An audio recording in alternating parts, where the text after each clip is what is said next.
Today we're talking about the whole Animorphs series as a round off to the Animorphs book review series that I have done. So we have reached the end, we've read all the books, we've gone over all the little plot points, we've done all the ghostwriter stuff, and we've done some numbers. So the first thing I'm going to do in this whole series review is the number crunching. So if you've watched the series, you know that I've rated every book out of 10. I've also, for the majority of books, rated Jake's leadership out of 10. So let's go over those numbers specifically now. Let's start off with Jake's leadership score first. The average throughout the whole of the main series books, that is books 1 through 54, Jake's leadership score averages out to 5.2.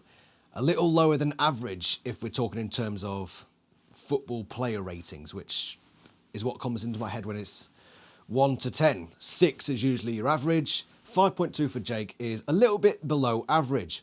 And as you'll see on this chart here, he starts off slowly improving, but then as soon as you reach roughly around 25, we take a nosedive to near the end of the series, and then right at the end, it shoots up to the top.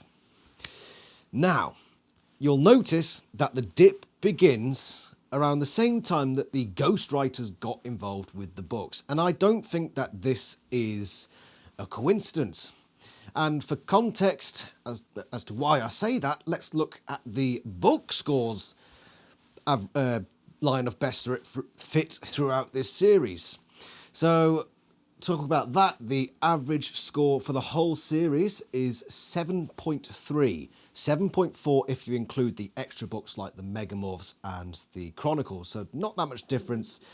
So I'll say the whole series averages at a score of 7.3. Now let's bring up the chart. Here it is. You'll notice that the line is pretty close to Jake's leadership line. I didn't know this as I was reviewing the books. I scored them both independent of each other.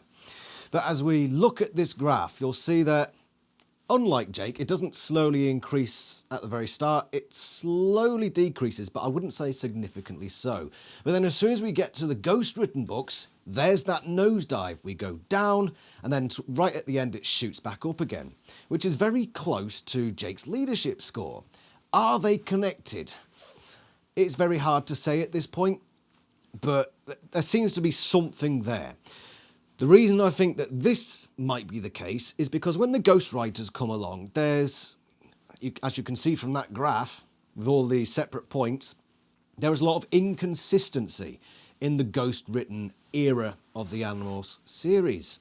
And I think it goes the same with Jake. So the original KA stopped writing, and suddenly a lot of the ghostwriters didn't quite know where to put Jake's leadership. They didn't know if they wanted to make him a really good leader or a really bad leader. So that's why I think it becomes more inconsistent, and the score drops on average until the end when it rises to the top. Once again, looking back at the book scores chart, you'll see that it remains pretty much static up until the point where the ghostwriters come in, roughly around book 25. And then we slowly get worse and worse till it reaches the low point, according to this graph, which is around book 40, book 41. Ironically, book 41 is a 10 out of 10 for me, but that came at the exact lowest point average scores throughout the series. And then towards the end, it shoots up again and reaches its peak score. So the peak is right at the end, where we have a series of 10 out of 10s, 9 out of 10s, really high scoring books. Now, to add further context to this, talking about the dip in quality as the ghostwriters come along, I've averaged out the scores of Catherine Applegate's books versus the ghostwriter books. So roughly even in number over the course of the entire Animorphs franchise. Books written by Applegate average out to exactly 8 out of 10, a high score. The ghost-written books average out to 6.5, so a 1.5 average decrease in quality. Significant, I would say, and I think that explains what we see on the graph. Now, I also wanted to do average scores for each main character. So of course we've got the 6 main characters: Jake, Rachel, Tobias, Cassie, Marco and Axe. what were the average scores for each of these characters' books. Once again, I didn't take this into consideration when I was reading the books. I did it all independently, completely based on the book scores. And we see some interesting scores. So let's bring up that chart. You'll see here that Jake has the highest average. His average was 9 exactly. And then you get Cassie, who is, Axe in second, who has an exact score of 8. Then it's Cassie 7.7. Tobias 6.7, Marco 6.5, and right at the bottom is Rachel, average book score 5.5, significantly lower than the average score throughout the entire book series. I will point out as well that when I looked at the Excel spreadsheet for each character individually, there wasn't a single Jake book under the score of 8. Really high quality books for Jake, which adds to a few of my theories that we'll go into in future videos, where I talk about the Annie theory that Jake is the main character and the others are secondary main characters because they all revolve around him. And he gets the best book scores, in my opinion. Rachel, at the other end of the scale, has a lot of bad books. The Underground, the Separation, The Weakness, The Journey. Really low scoring books, some of the lowest book scores in the series. And I think a lot of you will agree with me. Books like The Weakness and The Journey are really not great. And that's what brings Rachel's score right down, so that she's bottom of the Animorphs scores from my point of view. So those are the numbers. Let's just talk about what I liked and disliked about the whole overarching series. So the plot line summed up is as follows. They get the morphing power from Elfangor in book 1. They slowly, over the course of the first 10 books or so, establish their characters. Cassie, I would say, is the last to fully establish her character, but when she does in a big way in book 9, The Secret, which is why I think that's an important book. They start to get their battle morphs sussed out. For the first, I'd say, sort of 7, 8 books, we think that the Yeerks are these evil bad guys, which, to be fair, they are, but it's very much a black and white scenario. We've got the good guys, the Animorphs and the Andalites, and we've got the bad guys, the Yeerks, and all their relevant allies. We get a few little moments here or there of nuance, but for the most part, in those first 10 or so books around that area, we have that. Then the Chi obviously become the good guys, air quotes, of course, as you know from me. I'm not too keen on that particular idea. But then as soon as we get into the teens and onwards, the nuance starts to creep in. Firstly, you've got the Hork-Bajir, who we find out are probably the best isn't the right word, the goodest guys of the whole series, as it turns out. As we get into, for instance, book 38, we start to see the Andalites becoming much less of the good guys. In fact, in book 18 even, when they blow up the Lyran continent, there were some hints that the Andalites weren't always on side in this war. The grey starts to seep in, and we see it gradually approach or come into play as the series progresses. I would say a very nice pace. I liked how it just gradually became black and white to grey. Slowly over the course of the series, the factions start to come into play. So at the start, it is the Andalites and the Animorphs. On the other side is Yeerks with their Hork-Bajir and Taxxon controllers, and of course, Visser 3. But as the series progresses, of course, as you'd expect in sort of thing, you get the Chi involved, you've got the Lyrans in there as well, you've got the Iscourt, you've got the Howlers, and they all start to come in. And by the end of the series, you've got these strong factions on either side. Some have sort of flipped around in the middle here or there. For example, I believe the Chi are just sort of bang in the middle. So from starting off as, we're the good guys, they're now sort of, right there in the middle. They've shifted. The Andalites as well shifted into the middle ground. The Animorphs have shifted into the middle ground. The only group that you could potentially say are black and white good guys over here are the Hork-Bajir. But even some of the things Toby says can be considered grey, and being the leader, they get shunted into there as well. The only characters throughout this who I would say are black and white definitely are the leaders of the Yeerks, specifically characters like Visser 3, Tom, those sorts of characters.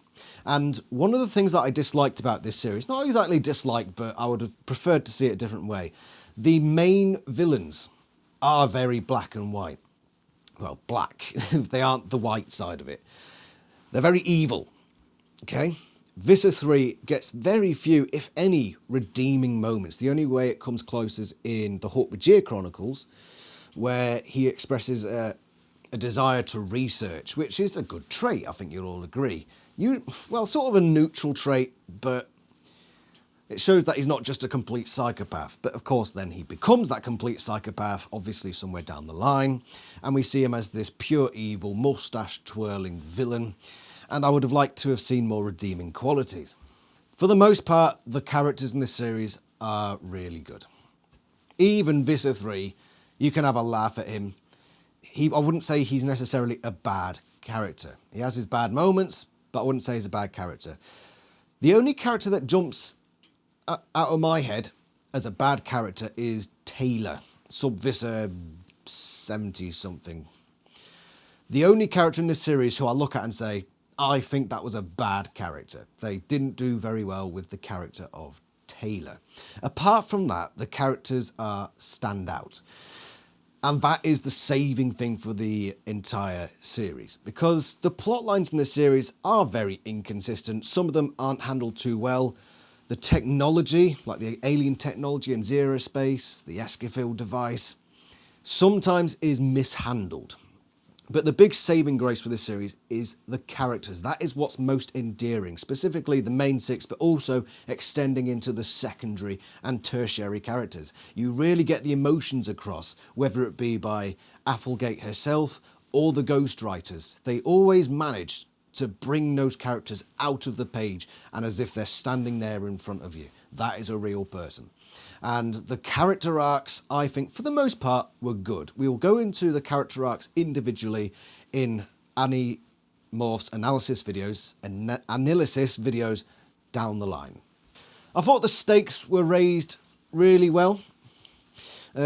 Towards the end, a couple of times it seemed rushed. I think one of the prime examples of that is The Absolute, the last Marco book, which I didn't think was a very good book. It tried to throw too much in there at once. It would have been nice to have spread it out a bit. But I believe that the Animorphs series had essentially a deadline. They needed to finish that series and finish it quickly. So when that decision was made, it all got flushed into one big cluster. And it would have been nice to have it breathe a bit more. And I would say the series comes in pretty useful little clumps. So I'd say the first 10 books are us introducing the Animorphs, just getting to know their characters. Then as we go into the teens and the 20s, we start to see the size of the threat they're facing. For example, they're going to other planets, exploding continents. You've got the David trilogy, showing how people around them can't be trusted and the decisions that they have to make. The foreshadowing of those big decisions as well, such as book 16. That period of books is where we start to say, okay, we've got these characters now, let's test the boundaries of how far they need to go to win this war. And at that stage, it's sort of low-key. They side more on the Cassie side of things, of keeping things down to humanity and all that sort of stuff. There's a big gap then, I think, when we first start getting the ghostwriters in, sort of somewhere between 25 and 36, 37. That gap there is just, I think it's just the ghostwriters filling in little bits here and there, because as soon as book 38 comes around and up to book 44, that is a big chunk of books where we prepare for that big final push, because books 45 to 54, as we probably all know, is coming to the end of the series. That's essentially coming to the conclusion and finishing it off. The books from 38 to 44 are the books where we place the characters, we give them a lot of inner monologue time, a lot of character development time to establish where they are as we continue that push up to the series. That's that big section there. And as much as that section had the lowest average score of the books, I thought there were some key books in there, and ones that are underrated by the fanbase, such as books 41 and 44, which did a lot for Jake and Cassie's characters. So let's just round off the series now. It finished with the defeat of the Yeerks. What I expect or suspect happened there was that their main force was defeated on Earth, and then the Andalite fleet continued to pick off what remained of the Yeerk forces until they were altogether destroyed. We then get the Animorphs settling into their new life. Rachel has died. Axe has gone off as a captain on the Intrepid. And the series finishes with opening a whole new story with the Kelbrids, the One, and that's where fan fiction comes into play. And this is the point of the video where I'll say, I'm doing fan fiction. This is book 55. I've done up to 65, but they're currently going through re-edit. I'm hoping to get this one uploaded and ready to read before Christmas. So expect a video on that in the near future. I hope you go and check out my fan fiction. I've spent a lot of time with it, a lot of thought on it as well. And yeah, I hope you enjoy that when that eventually goes up, probably within the next couple of weeks or so. So, negatives overall for the series for me was the irredeemably evil aspect of the big bad guys. I think it would have been very nice if maybe we just had like one of the head honcho bad guys who had his reasons and his good qualities. You could say that Garoth, one of the Council of 13, was potentially a character like that. You know, he's a bad guy, but he sort of has an essence of, for want of a better word, humanity about him, but we only see him in that one book. It would have been nice to have that recurring evil character who, to some degree, even if it's little, you can relate to. I would have liked to have seen that. I think the inconsistency of the plots, the lack of connectedness between some of the plots, I think a prime example of that is the run from books 36 to 40. I think I'll do a video on that at some point, fixing that particular run of books, fixing, for want of a better word again, because there are a lot of individual plot points there that could be connected but weren't. And I think that's a consequence of the episodic nature of the books and the inconsistencies, the lack of communications between the ghostwriters. The good aspects of the books. The characters. Fantastic characters. I've gone over that. That's a big positive point for the series. The depth of the Animorphs universe. The lore. All these alien races. And it's not like your Star Trek, I'll just paint them blue and put a weird thing on their head. Really well imagined alien races. Full use of the imagination. And it explores their different societies, their different habits. And it's enthralling. One of the best things about the series overall is just delving into this universe and all its craziness. I absolutely love that. And the third big point, the insistence on keeping the general scope of things nuanced. Maybe not like characters like Visser 3, but taking these characters that we assume are good guys and turning them into these flawed, problematic characters. I think Cassie, again, is a prime example. Starts the series off basically a Mary Sue, but by the end of it, she's probably the most controversial character of the bunch. In the future, I'll be doing videos on, say, my top 5 favourite and top 5 worst books of the series. I won't do it in this video. So if you want to know what my favourite book is, wait for that video to come out sometime in the new year.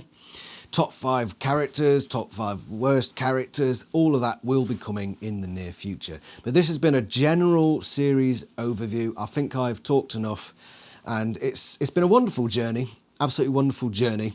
I've looked back at some of the older videos and reviews, and I hate watching the older ones because the sound quality, the video quality is pretty bad. I think I've come a long way.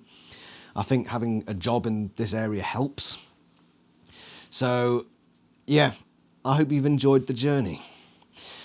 This channel there's gonna be a few videos going up before Christmas and towards the new year, but I'm gonna be relaxing a bit until January comes along, take a bit of holiday from the channel, and there will be a change of schedule as well. So I'm hoping to start doing live streams on Saturdays, which will include the drinking games and what have you. So that will fill the Saturday slot. Wednesday slot will probably be things like your analysis videos, your Annie theory videos, and then Monday's slot will be other things, as it usually is anyway. So I'm going to keep to the same schedule, but I'm just going to swap things around a bit, and I hope you join me for that. Remember, this will hopefully go online very soon, and you'll be able to read that, and I really hope you do, because I've worked bloody hard on this fan fiction series, and I hope you enjoy the rest of the Animorphs content that is yet to come. Animorphs is alive and well, everyone, and it's such a great series. I know I rated, on average, the whole series as a 7.3, but this series truly is better than the sum of its parts. A wonderful series, a wonderful world, the brilliant universe of Animorphs. So thank you very much for watching. I shall see you for the next video. Ta-ra!